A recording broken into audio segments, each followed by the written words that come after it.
এই স্টুডেন্টটা বা ছাত্রটা কতটাই বোকা যে পুলিশের পিস্তলের সামনে নিজের বুক প্রসারিত করে দিছে যে পুলিশ তুমি আমাকে গুলি কর।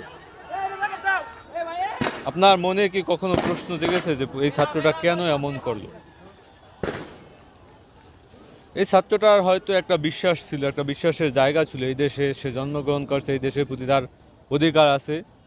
নৈতিক অধিকার আদায়ের লক্ষ্যে সে যে কোনো ধরনের আন্দোলন করতে পারে এবং হয়তো পুলিশের প্রতিও তার একটা বিশ্বাস বা একটা আত্মবিশ্বাস ছিল যে আমি আন্দোলন করতে পারি এবং আমাকে হয়তো পুলিশ গুলি করবে না। এই বিশ্বাসটা তার ভিতরে অবশ্যই ছিল। সেই বিশ্বাস নিয়ে সে পুলিশের সামনে নিজের বুক প্রসারিত করে দাঁড়াইলো। আর মুহূর্তের ভিতরে সেই সুযোগ পুলিশ কোনোভাবেই হাতছাড়া করলো না।